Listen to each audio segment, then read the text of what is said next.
So welcome to today's session on strengthening your cybersecurity foundation for credit unions. I'm Diane Riley, the president of Carson and Saint, and it's a pleasure to host this discussion.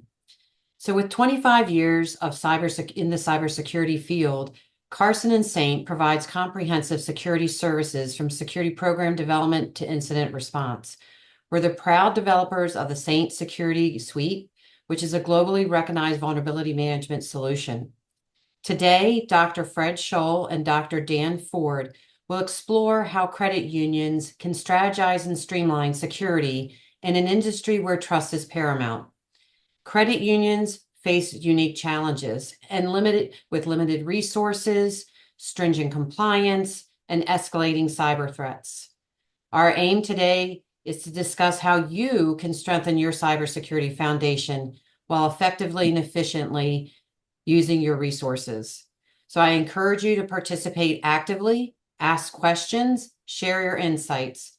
Through this collaboration, we can drive meaningful change and elevate security standards across the industry.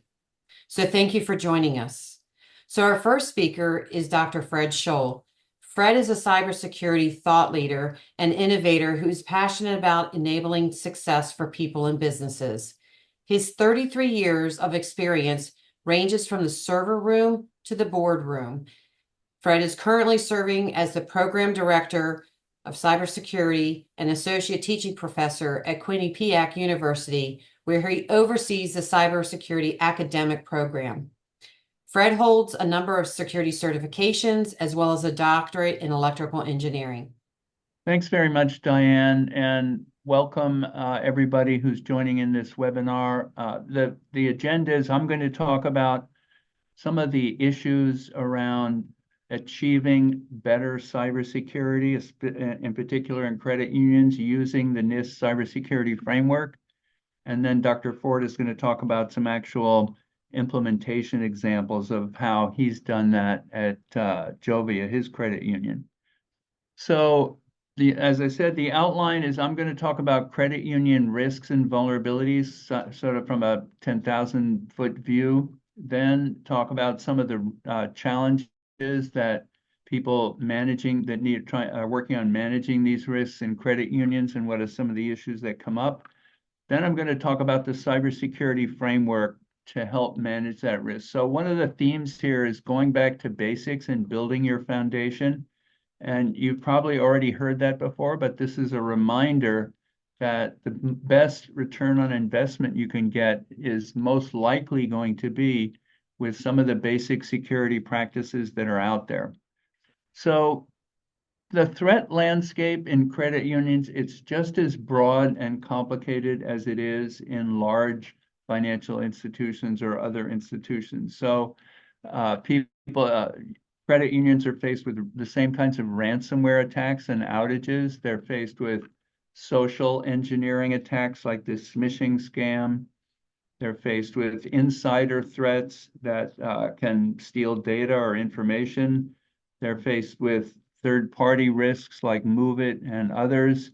And also they're faced with legal issues, class action lawsuits, First Financial. So these are a few. What I have on this slide and the next slide is just some examples of basically just doing some searching to see what was out there. And so there's so many things that have come up. And I put this one at the top, this Priscilla Wall versus Westcom Credit Union, not to cast any aspersion on this particular credit union, but this lawsuit, the gist of this was that the credit union didn't have a industry standard security program, or it didn't have a security program that was built around a particular standard. So therefore, it was highly vulnerable. So that's one of the things that the cybersecurity framework brings to the table. It is an accepted standard, and if you follow that, you will have a good immunity to lawsuits of this type there. So I saw this in IBM X-Force report a couple of months ago. It gave me a lot of good feelings. It said that 84% of critical infrastructure incidents, the initial access vector could have been mitigated by a lot of best practices, best practices like security fundamentals, patch management, credential hardening, and least privilege. So this is the first time I've seen anybody put a specific statistic talking about how basic security practices can fix a lot or can act as a good deterrent to a lot of breaches that are out there. So 84%. So talking about going back to basics, I mean, we've been managing vulnerabilities for a long time, 20 years or more. And this shows that the vulnerability landscape isn't getting any better. In fact, it's getting much worse. This is a graph I've been keeping for some time showing the number of cumulative vulnerabilities that are in this NVD database. And you can see we're up to over 200,000. And this is we've already got another 20,000 or so vulnerabilities for 2024, which I didn't put in here. And the consequence of that seems to be shown by the latest Verizon data breach report, which came out a couple of months ago. They're saying vulnerability related breaches are up 180% over the previous year. So vulnerabilities and vulnerability chaining is still a huge issue. Another example of basic risks are still there. And this is also from the IBM X-Force data. The top issue with web application security risks, misconfigurations. 30% of the breaches that they saw in their database were caused by misconfiguration. The second one, identification authentication failures, like weak passwords. So this is just driving home the message that by focusing on security basics, you can get the most return on, you can get a very effective return on investment. This is sort of an overview of, I'm not working in a credit union, but just researching the industry. These are the challenges that I see. So first of all, you do have to meet compliance requirements. Each organization is going to have its own risks. So even though we're talking about using the cybersecurity framework, you also have to understand your unique organizational risks, how you're set up, what actual business sectors you're in. And another challenge that comes up is maintaining continuous improvement. I think this is the kind of the Rosetta Stone for a good security program. Have some benchmarks and show that you're getting better results year over year. And then bullet point 4, I don't think anybody has a bigger budget this year than last year. And so you have to figure out how to do the same or more with that same budget. And this really gets down to effective utilization of people. It gets down to process automation, not only automation of actual tools and techniques, but automation of processes related to security. And then the key thing is prioritization of risks and managing the mitigation of risks. And then the last thing, deliver business outcomes. So whatever you're doing with security, you need to deliver business outcomes. Cost avoidance. So the things that I see that are really critical in credit unions are breach-related class action lawsuits. Credit unions are vulnerable to this type of attack, and they can run up pretty significant, lawyers are not easygoing in the amount of money they're going to claim. So that's a huge loss of time and resources to deal with that type of thing. And then you've got cost of compliance. How much time do you want to spend actually meeting the challenges of your regulators? And then the last cost avoidance thing is outages. If you're a small credit union or even any credit union, you can't afford to have downtime. And then another thing to really keep in mind is what opportunities are there. This is part of the latest edition of the Cybersecurity Framework 2.0. It's talking about find positive outcomes in risk management, not just cost avoidance. And so it's looking for upside. And so one that I think is especially important in credit unions is reputation. Your members are looking to the credit union to be a source of knowledge, and around security, keep them secure. It's their credit unions managing their money. It's the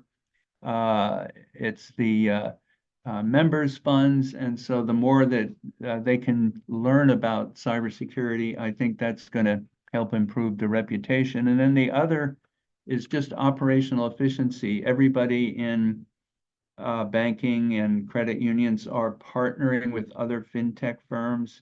So if you can make that process easier and faster, then you can, I think that's a huge strategic benefit for the credit union. So those are some of the return on investment outcomes. So the NIST cybersecurity framework, that's what we're talking about. You've probably heard of this. You may well be using it. It's applicable to any size credit union, small or large. As I mentioned, it was updated. 2.0 was updated in February. And the benefit of this is you can use it both to communicate with your auditor and you can use it to communicate to your executive leadership. And the last bullet point that I want to introduce here are the new cybersecurity performance goals that CISA introduced. And what these are, they're a set of practices that when you take them all together, they will ensure that you are implementing the cybersecurity framework in total.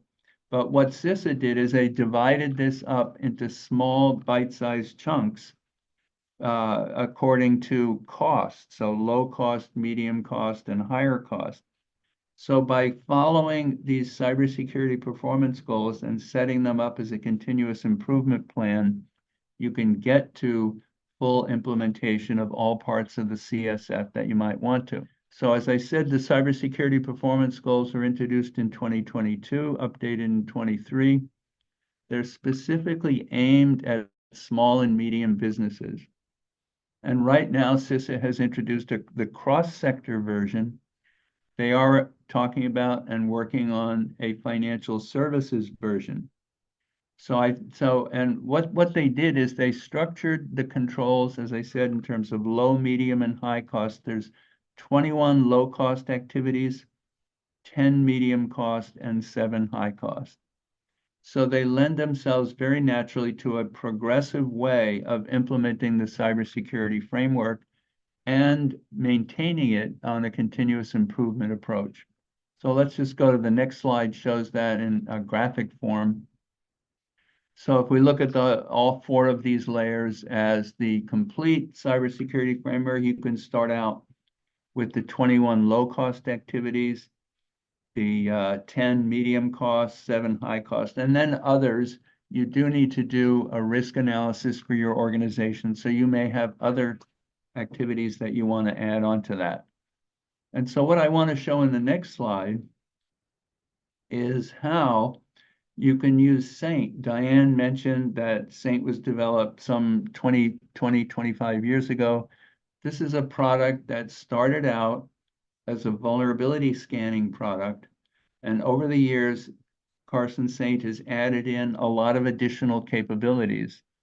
And these capabilities can enable you to meet many of these cybersecurity performance goals. And I showed, I don't have all of them here, but I showed some of the low and medium cost activities that you can carry out with Saint as your kind of, I call it a Swiss Army knife of security. So obviously mitigating vulnerabilities is the first one, doing password checking, looking at strength of passwords, and even awareness training. I haven't mentioned awareness training, but this is a key component to good security, and you can run your own custom phishing tests using Saint. Exploitable services on the internet, you can do pen testing, you can do regular pen testing yourself. And we saw the IBM X-Force data showing that the basic vulnerabilities and weaknesses of authentication that are out there. Asset inventory, another very critical control that you need. You can use Saint to validate or check what assets you have on the network. Unique credentials, again, another aspect of password checking.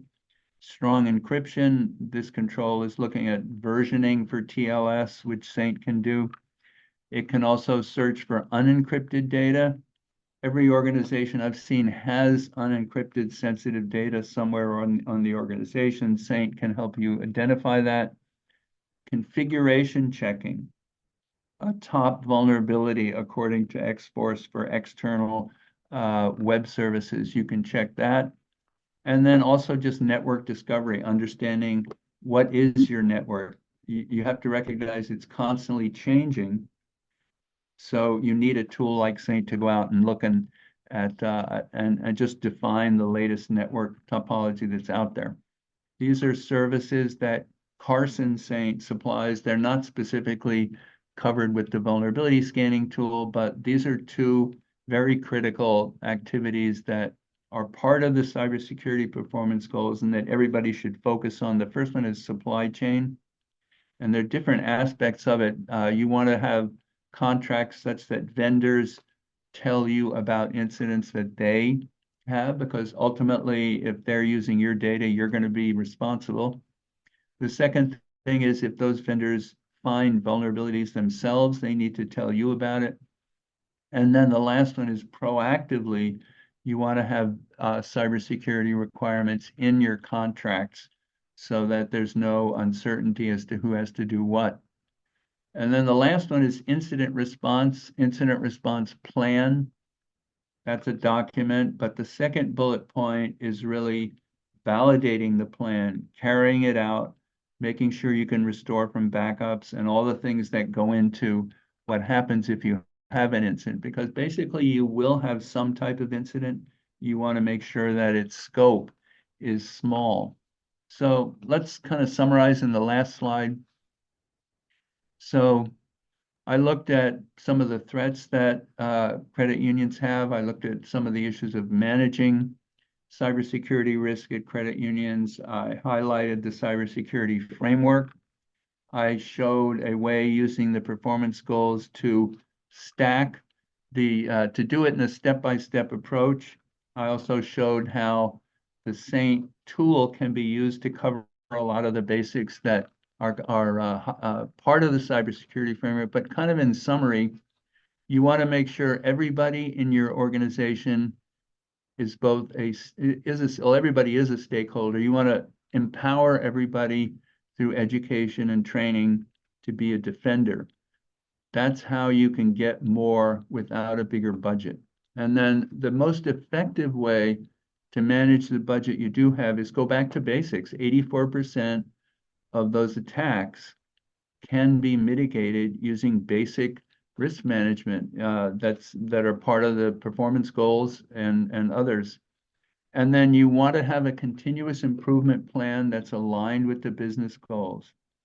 If you're continuously improving your security, that means you're going to be, you have the best chance of avoiding any significant vulnerability. And then you also, everybody's unique, your industry is unique, your place in the industry is unique. You do need to track risks and vulnerabilities using different types of threat intelligence sources. So I highly recommend that. So that's kind of my part. So I wanted Diane to hand it over to Dr. Ford.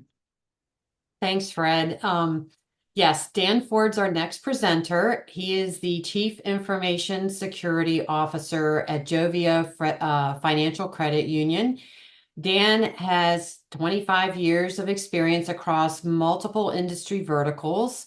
Dan is a unique executive who not only helps organizations intertwine their business and technology strategies, but also provides a unique blend of continuous improvement, innovation, and positive leadership and strategic thinking. He holds a number of security certifications as well as an MBA and Master's in Forensic Science and Information Assurance. Dan? Thanks, Diane. First, I'd just like to thank Carson Saint for putting these lunch and learns on, and for Dr. Scholl for providing a lot of valuable information. I can tell you over the last several of these that we've done, Dr. Scholl has certainly given me a lot of things to, I would say, rethink, because it's brought a lot of foundation aspects to the forefront And my team and I have had to go through and like, okay, are we actually really doing these things? And I'm happy to say 84% of the time we're doing the right things. I don't know if that's the right number, but I think that's the number that Dr. Scholl just put out in terms of the basics, which I absolutely agree with. If we really perform the basics extremely well, we're going to stop a majority of, of the cyber criminals from accessing our personal identifiable information. And so with that, I hope that you will get just a few, at least a few things you can take away. And they may sound basic, but in reality, the basics are the hardest to maintain because just like when you're writing any document and you've written it and you've read it so many times, you don't see the punctuation mistakes, you don't see the spelling mistakes because you already know what you were intending to do. So it's always great to have third parties look at what you're doing and validating the path that you're on is great. So to me, the foundation, which again, it might sound very fundamental or rudimentary, but it is the core of everything that I do at Jovia and what I've done throughout my career, which is the first part, it is your people. You have to develop a team. And I have some things in the end in the appendix. Hopefully you'll be able to get some of the links and be able to put forward. Some might say it's some pseudoscience, but to me, I think it's really valuable as a leader in being helped to to mature your team as how to hire proper teammates because it's not just about one individual's strengths. It's about ensuring that the person to your left, right, front, and back have strengths that cover the other's weaknesses. Because with my team, I don't focus on an individual's weaknesses because I feel that is just a waste of time. I double and triple down on strengths. I'm a strength builder, and then I look to kind of take other people and hopefully their strengths will mask someone else's weakness. The next part of that is skill development. And it's mandatory on my team that 2 hours on the job, you are training to get better with what you are charged with doing, whatever that might happen to be, vulnerability management, threat hunting, whatever it happens to be, 2 hours. And that's why I tell my manager, when you're doing resource allocation for new projects, you can only look at 38 hours a week because I get 2 hours of that and I give that back to my people. I don't force them to train at home. Now, hopefully, if they are in love with cybersecurity like I am, they're going to be doing more than 2 hours. They'll find a way to do more. I myself dedicate about 2 hours a day to try to improve myself, and this is kind of I'll utilize a little bit of the sports aspect here because Kobe Bryant used to say something very similar. He is training every day, never takes a day off, and for those people that don't, then he's always going to be ahead of them. So as an example, I train 2 hours a day. So if you're someone that just like on my team that just does Monday through Friday, I'm also doing this on Saturday and Sunday. And therefore, over the course of a year, I will have trained 110 more hours than what the regular person has. So over the course of 3 years, I got an additional year of improving myself. And hopefully my team does the same thing. I can at least say a few of them definitely do because I get a lot of questions from them on the weekends. Because what that does next is help to mature our processes. Because when you have the right people that are curious and they're looking to develop their skills, we're going to continue to mature our processes in a manner in which is going to assist us in reducing the overall, operational risk to our environment. And then the next, which not necessarily least, is the technology. And to me, you can have the best technology in the world, but if you don't do the first three things, it's not going to save you. So hopefully we'll be able to see some marrying of these aspects throughout the presentation here. So while Sun Tzu is used in a lot of examples, I find that still to be very relevant. And that is, especially in cybersecurity, you have to know yourself. You have to know your capabilities. You have to know what your attack surface is. You have to know what you're vulnerable to. You have to know the systems that you have in place. You also, in many ways, need to know the systems that you didn't know were in place. Because in today's environment, it's very easy for some executive to sign a contract, and now you have a new SaaS application that exists that as the CISO, I'm still responsible for. I'm responsible for everything, even if I don't know it exists, which can be a challenge. We're also responsible for knowing the capabilities of our adversary. This is also extremely challenging. And so, of course, Sun Tzu says if you know yourself and you know your enemy, you're going to basically win every battle. But if you don't know your enemy, for every win, you're going to have a loss. This is where it becomes challenging because it's very difficult to know our adversary. All right, so step one, we're going to know ourselves. We need to focus on our team and we need to build expertise. We're going to focus on change control because changes in the environment can have negative consequences. And sometimes we don't want a change to happen from a business perspective. And I'm going to take Fiserv as an example. We utilize Fiserv DNA at Jovia. And if you didn't know this, and this becomes really critical when it comes to our attack surface, we still have to use Internet Explorer 11. Now, you might be saying, well, you can use Edge and you put it in Internet Explorer 11 compatibility mode, which is what we do. But that means, in essence, I have Internet Explorer 11 in my environment. The worst thing in the world is backwards compatibility because that means you're carrying forward a lot of those vulnerabilities from previous versions in today's world, and you're just putting a pretty wrapper on it.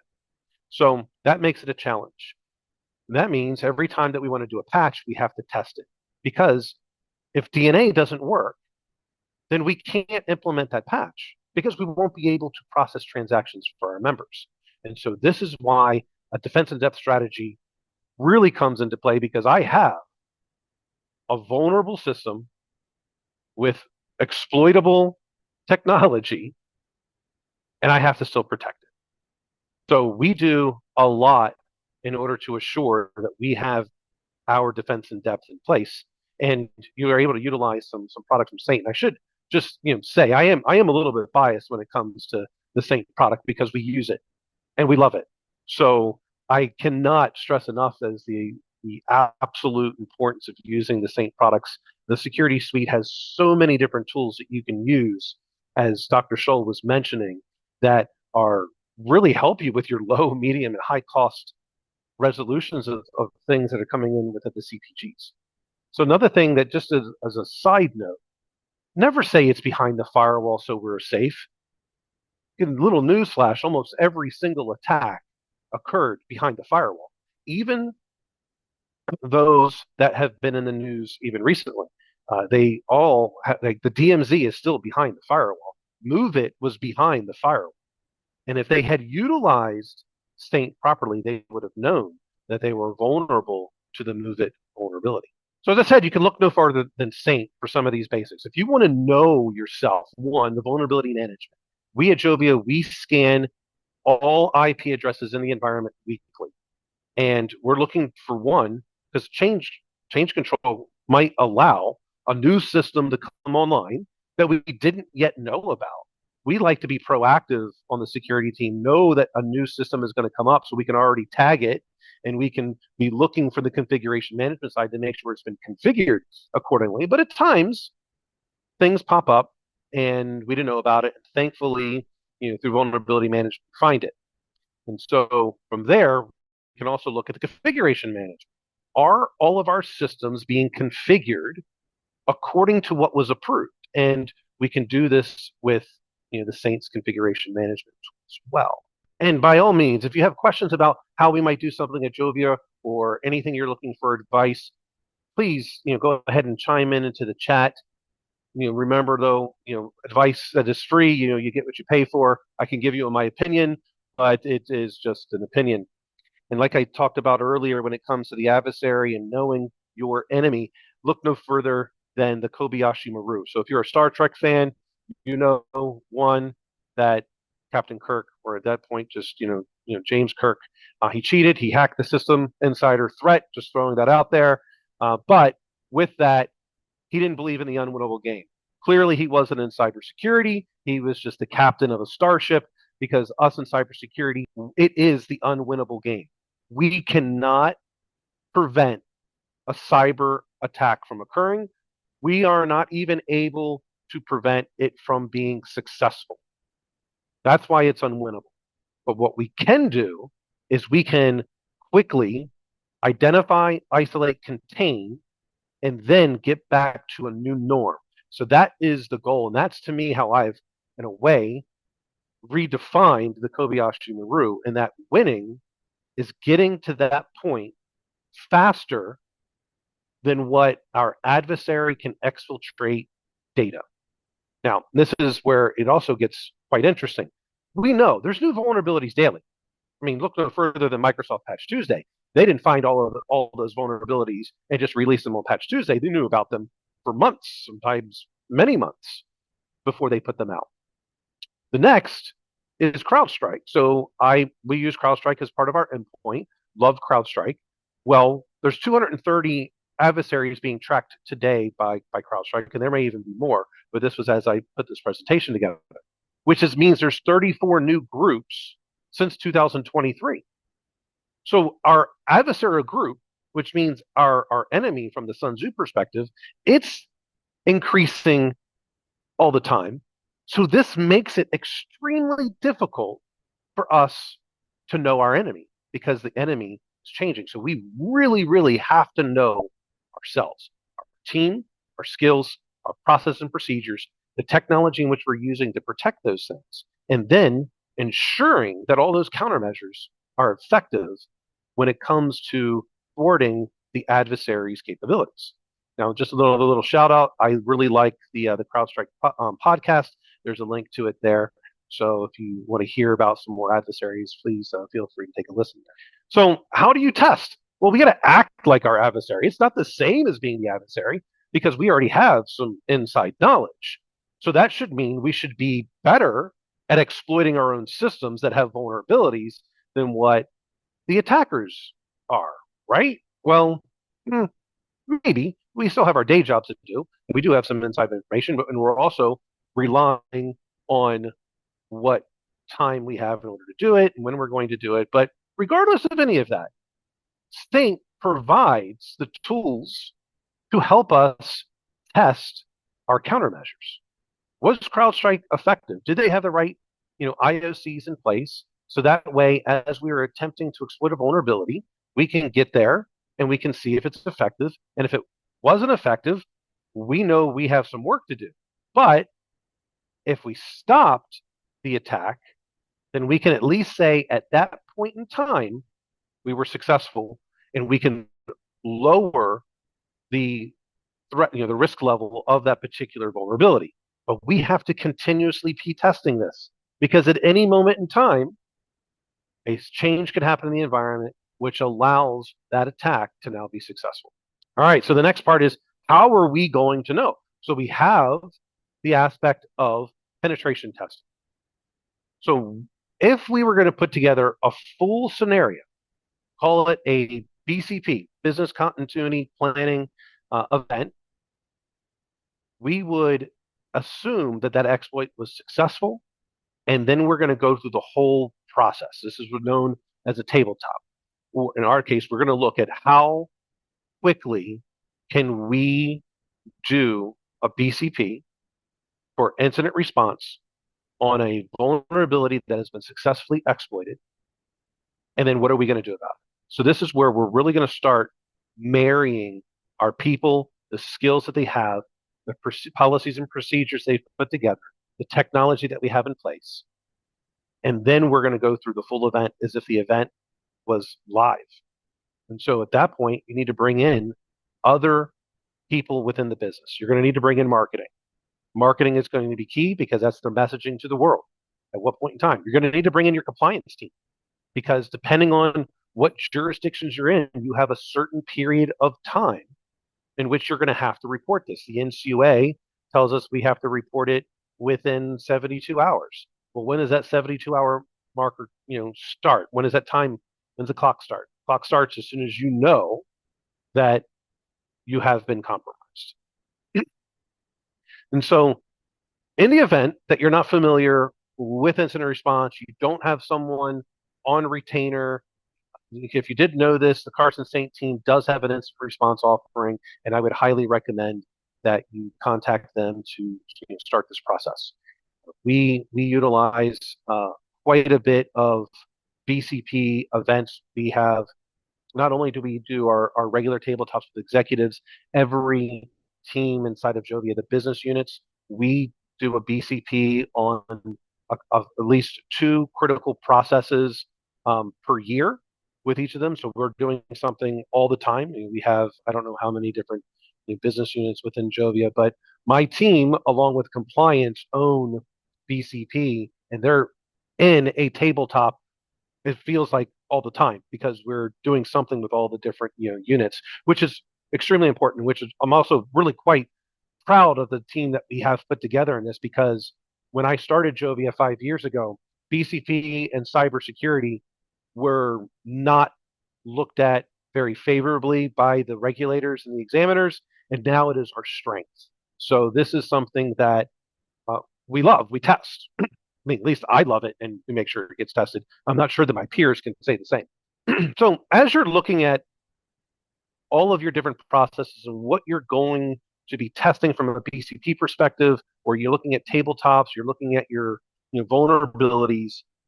If I were to give you some advice, I would say take a look at your most critical assets within the environment and look to tabletop those things. Failing, it doesn't have to just be a cybersecurity event. It could just be not available. One of the ones that my team came up with, which I was quite proud that they did this because I didn't give them any guidance. We utilize, as most people do, you have a proof point like system that all email is coming in through before it hits your Office 365 or Google, whatever you happen to be using for your internal mail. And they had said, well, the particular tabletop they came up with was, what if that proof point like system, such because all of ours are cloud based, what if it fails? What if it's not able to process email? We wouldn't necessarily know because all of our internal email would still be working because your internal email, myself to any of my peers, that all still works. It doesn't go up to to your proof points of the world. It stays local. We wouldn't know until possibly another partner called us or one of our members called us and said, hey, I sent an email. That would be how we would know. Well, how quickly can we recover from an event like that? Well, I'm sad to say we don't know yet how long it would take us to recover because we're actually still working through this. This was a tabletop we had just done a couple of weeks ago. And while I was proud that they came up with this, I was like, wow, well, what are we going to do if this fails? Because we wouldn't be able to communicate with the rest of the world. But on a positive note, we don't have to worry about any phishing going on at that particular time because email's out. So for that part, hey, that's why it's secure. We're not having any communication with the outside world. So, but with that, I would strongly take a look at really taking a look at your processes that those high critical asset systems are using, because sometimes it's a person. What you're looking for at this time is where do you have single-threaded dependencies, and after you get through all those, now you can look at the attack surface of this and what happens if this is compromised. What are you going to do in the event that system is possibly able to be ransomware? How are you going to handle that situation? Do you have offline backups that are encrypted? Is there an air gap? Looking at those ways in which ransomware could be executed is very critical, especially when they have all of your sensitive information. All right, and that is the end. And for the first time in the history of us doing these events, I am on time. So there you go, Diane. Thank you, Dr. Ford. To wrap us up, Randy Laudermilk is our Vice President of Product Strategy and Strategic Partnerships. He brings over 35 years of IT experience with 15 years in cyber. He spearheads the Saint product strategy and roadmap and strategic partnerships, as well as collaborates on our cybersecurity service solutions. So Randy holds a master's in information management and is a certified Scrum Master and served 8 years in the Air Force and Joint Staff. Randy? Thanks, Diane. First of all, thanks everyone for joining us today. I just want to highlight a few key points that I got out of this. We've been talking a lot about risk and frameworks recently, And there's a lot of gold in there, and especially the presentation that Dan and Fred provided today. One of the points is about the cybersecurity performance goals that CIS provides. It's a great roadmap to get us where we want to be. As a CIS partner, we frequently find gold in what CIS can offer. We all know about them in terms of their work with configuration benchmark content, things like that. There was always a dual side between NIST, SCAP, configuration benchmarks, content, and CIS. And the work that both of those groups have done, including CISO and other groups, there's sort of this convergence or this merger of well thought out industry best practices, and CIS is certainly at the forefront of a lot of that work. Fred brought out an interesting point about 84% of breaches start with some implementation or mitigation based on basic security practices. You think about vulnerability management as well as following up and verifying the results of that kind of work. It's all too common, and we find out after the fact that something happened. But when we look at everything in terms of is the outcome from the act a symptom or the root cause, and rarely is the breach or the weakness or the vulnerability that got exploited the actual root cause. It's usually a symptom of a larger problem. Also, just a point about supply chain. Too many times we look inside, I call it circling the wagons, and we forget that outside of the boundary, there's a lot of external variables that interact and play in our ability to have a good risk posture. And certainly third-party vendors, our supply chain is fundamental to that. Too many times they touch key critical assets that we own and critical systems, but we don't think about the risk they can impose by those connectivities or even their own security postures. Fred also raised an issue about incident response, and it kind of goes back to an early point, was, rarely do those focuses that we do in response, we focus so much on recovery that we'll say, it was problems, somebody clicked on a bad link, or there was a host over there that had an unpatched vulnerability, and we go after that symptom. But we always have to look at these responses in terms of the program level, just like the framework does. Something happened in our overall program, not just our risk posture or the specific act or the specific machine. Say, for example, was that machine actually part of our managed set of resources? Or was it a test machine that we forgot that was still connected and it was unpatched, but it happened to be connected to other critical resources? Too many times that happens, something gets breached and it wasn't even a known or managed asset. So we have to look at everything at a program level when we do response. Dan brought up an interesting point when he says, we must be secure, we have a firewall. I've heard that before when we talk about firewalls. I can also say there's a common phrase, we must be secure, we do patching. And that's a reliance on acts and not programs, because cracks in our cyber foundation or risk exposures come in many forms. It's not breaches happen everywhere, exploiting vulnerabilities and assets outside the firewall, but they're all too common inside. Dan mentioned MOVEit. That vulnerability seems like it just grows hair every day. No matter how many times we kill it, it's like growing grass, it comes back. So, I read an article recently that an enterprise scale business, not just a small company, got attacked with a vulnerability on their big IP load balancer. The Chinese group used, state-sponsored attack techniques and tools, but they were inside of that network for 3 years. And they pivoted other assets and exploited other vulnerabilities. But that was 3 years. All those vulnerabilities were discoverable with a vulnerability scanner. Been known to Saint I looked at our content, and we've known about those vulnerabilities since each one of them were disclosed, even going back to like 2017. So something happened in that program that caused that vulnerability to happen, not just because the host was vulnerable, but something programmatically inside of their framework and how they developed their risk management program failed severely, and it cost them a lot. So it's not just the act that we have to account for. So also looking at things from a business context. One of the things that we saw, as Diane mentioned, I do a lot of work with our strategic partners, but also work with our technical team and our executive team on the product roadmap. And when we were developing the concepts of our latest offering, Saint VRM, from a risk framework, a lot of the feedback that we got from partners and customers and even our own research was based on the cybersecurity framework and what it highlights, not just vulnerability coverage. We hear that every day. Hey, do you cover this vulnerability check?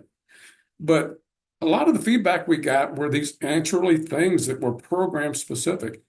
Asset identification, discovering things that we don't know exists. Asset classification from a business context.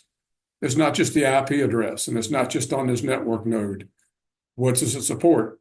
Is it a logistics function? Is it connected to by a third-party supplier? Is it a shopping cart? You know, what makes it critical to my prioritization? So we had to look at things in that case. But you also think about things like CIS provide and some of these other groups, secure configurations, looking at using these industry best practice benchmarks. You know, utilize the resources that are out there, not just from product service offerings that we can offer, or as Dan said, some of these other solution providers. But you have to look sort of holistically beyond just the technical. Security training, you know, Dan talked about tabletop exercises. Not just providing the annual training and have somebody sign a sheet of paper and I'll see you next year, but test those controls. You know, maybe somebody forgot something. Did their security posture lag? It's good to know early when you do these tabletop exercises and they say, for example, do a social engineering exercise, just to make sure that the programs that you're putting in place are solid, but they don't fall short when it matters the most. Finding secured sensitive data. You know, don't let an attack be the first time you found out that credit card data or social security data or something like that is on an unmanaged host or a vulnerable host. Dan and Fred discussed today that, you know, the cybersecurity framework is not just checking a box for the controls. It's a powerful tool to strengthen your cybersecurity foundation and something to lead us forward. But it's not how you use it but it's how you use it in your own environment, not just what we would say or what the framework provides, but it's based on your own risk tolerances and business needs. That's what matters the most. So in summary, thank you very much for joining us. We welcome your questions and comments. Please reach out to us about any of the content we presented today and any of the products and services that we discussed. I'd also like to thank you. And as a valuable insight, we invite you to take a pre-release test run of our Saint latest vulnerability risk management product, Saint VRM. I think the official launch is in a few weeks, but it is available for download, and we value your input. So thank you very much.